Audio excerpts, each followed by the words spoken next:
शिंदे साहब, देवेंद्र फडणवीस साहब, अजीत पवार साहब, ये अच्छी तरह से आप कान खोल के सुन ले। हम 5 दिन का आपको वक्त दे रहे हैं।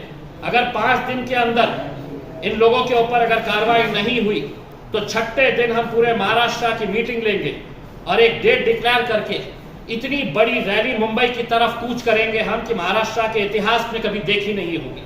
तो सेमड़े पोटे जो देवेंद्र फडणवीस ने मार्केट में छोड़ के रखे, जो आके आज ये धमकी दे रहे हैं खुलेआम, कभी पुलिस वालों की पत्नियों को बताते हैं, पुलिस वालों को धमकाते हैं, कभी ये कह रहे हैं कि मस्जिद में घुसकर मारेंगे, तो ऐसे लौंडों की हिम्मत बढ़ रही है। देखिए अभी कुछ दिनों से जो मामलात यहाँ पर देखने को मिल रहे हैं महाराष्ट्र के अंदर, पहले वो बदमाश किस्म का जो महाराज, उसने जिस तरीके के शब्दों का इस्तेमाल किया इस्लाम मजहब के बारे में और मुसलमानों के लिए अपनी जान से ज्यादा जो जिनसे मोहब्बत करते हैं, नबी करीम सल्लल्लाहु अलैहि वसल्लम प्रॉफेट मोहम्मद के बारे में उन्होंने जो शब्दों का इस्तेमाल किया है, पूरे महाराष्ट्र नहीं पूरे देश भर में इसके लिए गुस्सा था। और उसी दिन देश के मुख्यमंत्री, महाराष्ट्र के मुख्यमंत्री उसी दिन आते हैं, उस गुंडे मवाली को बाजू में बिठाकर उसकी पीठ थपथपाते हैं और कहते हैं कि तेरे बाल को भी हम हाथ नहीं लगने देंगे। उनका उस स्टेटमेंट को सुनकर मुझे ऐसा लग रहा था कि यह महाराष्ट्र का कोई मुख्यमंत्री नहीं बोल रहा है, बल्कि कोई एक टपोरी बोल रहा है। इस तरह की भाषा का इस्तेमाल कर रहे थे, क्योंकि मुख्यमंत्री राज्य का होता है, कोई जात का नहीं होता है। मेरे भी मुख्यमंत्री हैं, लेकिन इस तरह की जब वो बातें करते हैं तो हमारी नजरों में उनकी क्या इज्जत रह गई है ये हम जानते हैं और हमारा समाज अच्छी तरीके से जानता है। हुआ क्या है, 58 FIRs रजिस्टर हुए हैं पूरे हिंदुस्तान के अंदर, 58 अभी तक कोई कार्रवाई नहीं हुई। यानी कि 58 जब FIRs रजिस्टर हुए हैं, इससे यह साबित होता है कि कहीं ना कहीं कोई बहुत गंभीर विषय हुआ है, जो लोग नाराज है, पुलिस स्टेशन में जाकर FIRs रजिस्टर करवा रहे थे। ऐसे हालात के अंदर पुलिस खामोश बैठी है, तमाशा बनकर देख रही है, तो कुछ ऑर्गेनाइजेशंस बॉम्बे हाईकोर्ट जाते हैं ये अपील करने के लिए कि ये इस तरह का स्टेटमेंट किया है, इसके ऊपर कार्रवाई होनी चाहिए करके। और अदालतों की हम इज्जत करते हैं, लेकिन अदालत ये कहती है कि पुलिस ने साइबर सेल की मदद लेकर वो जो महाराज ने जो स्टेटमेंट किया है उसको सोशल मीडिया से हटा देना चाहिए। जब अदालत को यह बताया जाता है कि कई शहरों के अंदर भूख हड़ताल कर रहे हैं, लोग आंदोलन कर रहे हैं, लोग मोर्चे निकाल रहे हैं, तो अदालत का कहना होता है कि आप हम पर दबाव डाल रहे हैं, आप हम पर दबाव नहीं डाल सकते। हम अदालत को यह कहना चाहते हैं हम कतई दबाव नहीं डाल रहे हैं, हम अदालतों की इज्जत करते हैं, हम अदालत में इसलिए आते हैं कि हमें पूरा यकीन है इस देश की न्याय प्रणाली के ऊपर। पुलिस काम नहीं कर रही है, पुलिस तमाशाई बनकर देख रही है, इस वजह से हम इंसाफ मांगने आपके पास आए। आप कम से कम एक शब्द बोल देते कि इस तरह की भाषा का इस्तेमाल किसी ने नहीं करना चाहिए, पुलिस ने कानून के हिसाब से कार्रवाई करनी चाहिए, हमारे ऊपर भी वो प्रतिबंध होता।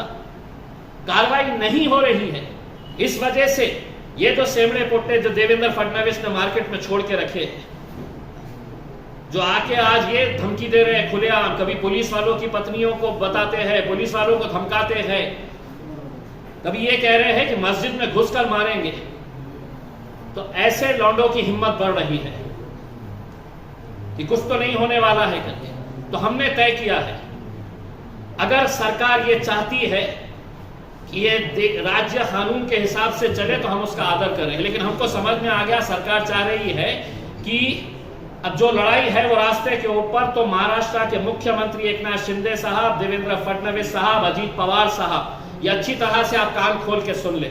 हम 5 दिन का आपको वक्त दे रहे हैं। अगर 5 दिन के अंदर इन लोगों के ऊपर अगर कार्रवाई नहीं हुई तो छठे दिन हम पूरे महाराष्ट्र की मीटिंग लेंगे और एक डेट डिक्लेयर करके इतनी बड़ी रैली मुंबई की तरफ कूच करेंगे हम कि महाराष्ट्र के इतिहास में कभी देखी नहीं होगी।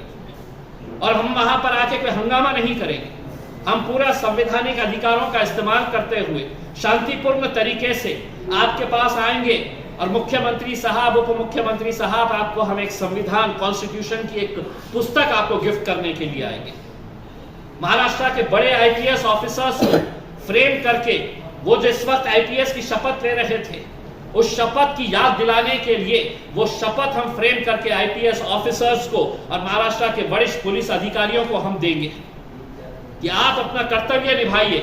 ये सरकारें आएगी, ये जाएगी, लेकिन कहीं ना कहीं आज इस राज्य के अंदर जो हालात पैदा हो रहे हैं, इसके लिए कौन जिम्मेदार है?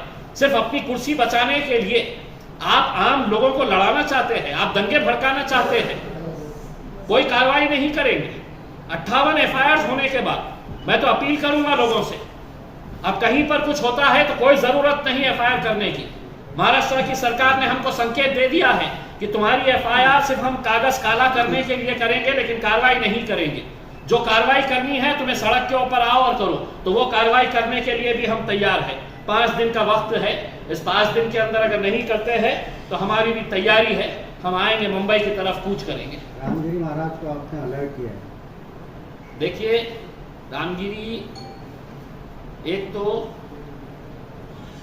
ये जो गुंड प्रवृत्ति का ये जो बदमाश आदमी है, जो भगवा चोला पहना हुआ है, उसको हम ये बताना चाहते हैं कि तूने जब अपने प्रवचन के दौरान इस्लाम मजहब और हमारे नबी की शान के अंदर गुस्ताखी की, तो हमें पूरा मालूम है कि तूने महाराष्ट्र हुकूमत में आला दर्जे के ऊपर बैठे हुए वो अधिकारियों के बोलने के ऊपर, वो नेताओं के बोलने के ऊपर तूने ये किया। वो कर तो लिया, और उसी दिन तुझे आके पीठ थपथपा दी गई कि तूने कितना अच्छा काम किया है, तेरा बाल भी हम बाका नहीं होने देंगे, तुझे सिक्योरिटी प्रोवाइड करेंगे। मैं महाराज को अलर्ट कर रहा हूँ, हम तो कुछ नहीं करेंगे, क्योंकि हम इस मुल्क के संविधान के ऊपर, न्याय प्रणाली के ऊपर यकीन करते हैं। लेकिन महाराज, अपने ही लोगों से थोड़ा सा सतर्क रहो, क्योंकि हो सकता है कि तेरी जान के पीछे भी पड़ जाए, तुझे भी खत्म कर डाले तेरे अपने लोग। तो अपने आप को एहतियात में रख। मैं तो महाराष्ट्र सरकार को विनती करूंगा कि इसको Z+ सिक्योरिटी दो, क्योंकि ये टपक गया तो तुम हमारे ऊपर इल्जाम लगा देंगे। जितनी सिक्योरिटी दे सकते हैं इसको दो, क्योंकि तुम अपनी कुर्सी बचाने के लिए किसी भी घटिया हरकत को अपना सकते हैं, ये तुमने साबित कर दिया। इसलिए मैं ये मवाली को अलर्ट कर रहा हूं कि आप थोड़ा सा अलर्ट रहिए। मैंने एक पत्र महाराष्ट्र के डीजी को भेजा हूं और उनको ये बताया हूं, 3 दिन पहले भेजा हूं, उनको ये कहा हूं कि 8 दिन के अंदर अगर इसके ऊपर कार्रवाई नहीं होती है तो पूरे महाराष्ट्र भर के अंदर आंदोलन होगा। सिर्फ इतना कहना चाहूंगा कि बंबई में मुसलमानों के नेताओं ने एक अपनी आदत बना लिए है कि रामगिरी महाराज हमारे हुजूर की शान में कुछ बोले, या मस्जिदों में घुसकर मारने की कोई धमकी दे, या गाजापुर के अंदर हमारे घरों में घुसकर हमारी माओ और बहनों के साथ जो हरकत हुई है, तो इन्होंने सिर्फ ये काम किए हैं कि डीजी के पास जाना, पुलिस कमिश्नर के पास जाना, पुलिस स्टेशन के पास जाना, ऐसा मेमोरेंडम देना, तस्वीरें खिंचाना, तस्वीरें खिंचा के बाहर आना, यूट्यूब वालों को बाइट देना, अपने गुस्से का इजहार करना और बस खत्म। अब मैं आपको एक चुनौती दे रहा, अगर मैं मुंबई आ रहा हूं और तुम सही मानों में अगर मुसलमानों की नुमाइंदगी करने वाले नेता हैं, तो एक मर्तबा उद्धव ठाकरे को, शरद पवार को, नाना पटोले को, इनको सबको बोलो कि जिस तरीके से छत्रपति शिवाजी महाराज का पुतला गिरा, हमने भी उसकी निंदा की। भ्रष्टाचार की वजह से छत्रपति शिवाजी महाराज का पुतला गिरा, हमने उसकी भी इंक्वायरी की मांग की।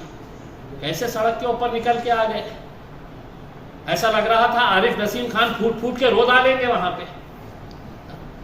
कभी उसके लिए नहीं निकलने का आया मौका, कभी दिल में यह एहसास नहीं हुआ कि मेरी नबी की शान के अंदर गुस्ताखी हुई है, मैं मेरे नेताओं को बोलूंगा कि चलो एक दिन हम भी बैठेंगे करके। क्या सिर्फ मुसलमानों के ठप्पे चाहिए इलेक्शन के वक्त, सिर्फ वोट चाहिए? इसलिए हम आपसे अनुरोध कर रहे हैं, अगर अगले कुछ दिनों के अंदर मुंबई के मुसलमान लीडर अगर कुछ नहीं करते हैं तो तुम्हारे पैरों में घुंघरू बांधने के लिए घुंघरू बेचूंगा, अपने नेताओं के सामने ठुमके लगाओ, किसी काम के नहीं है तुम। वो घुंघरू लेके शरद पवार साहब, उद्धव ठाकरे साहब के सामने नाचो। अजीत पवार साहब के भी प्यादे यहां पर भी है बहुत सारे। बहुत हो गया है मेमोरेंडम देने का, तस्वीरें खिंचाने का। अब ये कोई एमआईएम की तरफ से नहीं बोल रहा हूं। अगर मुसलमान है, अगर दर्द हुआ है, अगर तकलीफ हुई है कि नबी की शान के अंदर गुस्ताखी किसी ने की है, हमारे साथ चलिए। किसी पार्टी के बैनर के अंदर तले नहीं, हम तिरंगे लगाएंगे गाड़ी के ऊपर। तिरंगे लगाकर है तो एक मर्तबा फिर मुंबई की तरफ कूच करेंगे। पुलिस की भूमिका पर आपने सवाल उठा है, आरएसएस के कार्यकर्ता। देखिए, पुलिस जिस तरीके से पिछले कुछ टाइम से कार्रवाई नहीं कर रही है, खामोश देखने का काम कर रही है, तो अब ऐसा लगने लगा है कि ये वर्दी के अंदर भाजपा के, शिवसेना के, आरएसएस के कार्यकर्ताओं ने वर्दी पहन के रखी हुई है। वरना क्या वजह है कि कोई एक आईपीएस ऑफिसर खड़े रहकर कोई कार्रवाई करने के लिए आगे नहीं आ रहा है? सिर्फ इसी बात का डर है ना कि गढ़चिरौली भेज डालेंगे देवेंद्र साहब, वे पोस्टिंग खराब दे डालेंगे। इसी की वजह से वर्दी को दाग लगने दे रहे हैं। एक मर्तबा जो सही है वो सही के हिसाब से आप कार्रवाई करिए, यही उम्मीद करते हैं महाराष्ट्र पुलिस से। ट्रेन में जो बुजुर्ग को मारा गया उसके बारे में क्या? देखिए, ट्रेन का जो वाक़या हुआ है वो सबने देखा है, और बहुत ही अफसोस के साथ ये कहना पड़ रहा है कि आए दिन हमको सोशल मीडिया के ऊपर इसी तरह के खबरें देखने को मिल रही है। ये इसलिए चल रहा है कि हमने अपने आप को सिर्फ सोशल मीडिया तक महदूद रखे हैं। हम अपने आप को सिर्फ पुलिस कमिश्नर और आईजी और एसपी के सामने जाकर मेमोरेंडम देने तक की और तस्वीर खिंचाने तक की और एक बाइट देने तक के महदूद रख दिए हैं।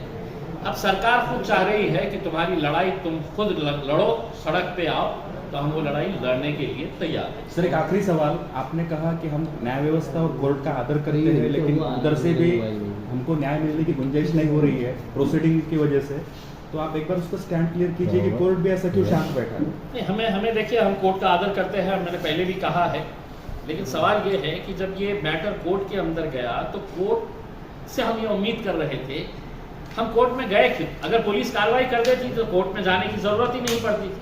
पुलिस खामोश बैठी है, सरकार जो बोलने वाले हैं उनकी पीठ थपथपा रही है, तो हम आखिर इंसाफ मांगे तो मांगे कहां से? तो हम हाई कोर्ट के अंदर गए, और हाई कोर्ट कहता है कि पुलिस वालों को ठीक है, ये सोशल मीडिया के ऊपर से निकाल दो। हाई कोर्ट ने ये भी कहना चाहिए था कि अगर ऐसा इस तरह का कोई वक्तव्य या किसी जाति, धर्म और मजहब के खिलाफ कोई बोल रहा है तो उसके ऊपर पुलिस ने सख्त कार्रवाई करनी चाहिए, कानून है। 58 एफआईआर रजिस्टर हो जाते हैं और कोई कार्रवाई नहीं, तो क्या हम खामोश सिर्फ आपके रजिस्टरों के अंदर है तो हम कागज को काला करने के लिए हम आके आपके पास एफआईआर दर्ज करा रहे हैं? Thank you.